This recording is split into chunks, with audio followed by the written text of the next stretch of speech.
ඔයාගේ වීඩියෝස් වලට views නැත්තේ ඔයාගේ ලයිටින් නිසාවත් ඔයාගේ කැමරා එක නිසාවත් නෙමෙයි ඔයාගේ අයි ලෙවල් එක නිසා. මොකද අපේ අයි ලෙවල් එක පොඩ්ඩක් උඩින් හරි පොඩ්ඩක් යටින් හරි තිබ්බහම ඒකේ පොඩි awkward unprofessional ගතියක් තියෙනවා. ඉතින් ගොඩාක් වෙලාවට ඔයා කතා කරලා ඉවර වෙන්නත් කලින් කට්ටිය ඔයාගේ වීඩියෝ එක ස්වයිප් කරලා ඉවරයි. and vertical content කියන එක හරිම unforgiving. composition කියන එක අමාරු නිසා අපි මතක තියාගන්න ඕනේ අපි talking head වගේ shot එකක් කරනවා නම් අපේ eye level එක තියෙන්න ඕනේ screen එකේ third line එකේ. මොකද ඒකෙන් අපි presence එකක් trust එකක් build කරනවා. අපි කෙලින්ම කියන්නේ මම දන්නවා මං කතා කරන්නේ මොකද්ද කියන energy එක. මොකද ඔයාගේ framing එක lost නම් ඔයාගේ message එකත් lost. හැබැයි මේකට හරිම easy fix එකක් තියෙනවා. ඔයාගේ eye level එක තියෙන්න ඕනේ ඔයාගේ frame එකේ නැත්නම් screen එකේ මැදේ ඉඳන් චුට්ටක් උඩින්. මම මෙතන place කරලා තියෙන තැන. ඒකෙන් ඔයාගේ audience එක hook කරගන්නවා විතරක් නෙමෙයි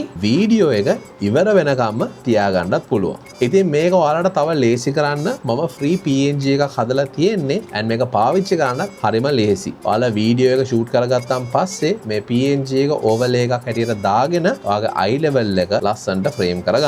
ඒ විතරක් නෙමෙයි මම මේකේ center lines ඒ වගේම red zones උත් include කරලා තියෙනවා. මොකද ඔයාලට එතකොට තව ගොඩාක් ලේසි වෙයි perfect framing හැම වෙලේම hit කරගන්න. ඉතින් ඔයාලටත් මේ free PNG එක ඕනේ නම් මම link එකක් include කරලා තියෙන්නේ. ඔයාලට free download කරගන්න පුළුවන්. So අපි අද ඉඳන් perfect framing හදාගෙන සිරා content එකක් create කරන්න පටන් ගමු.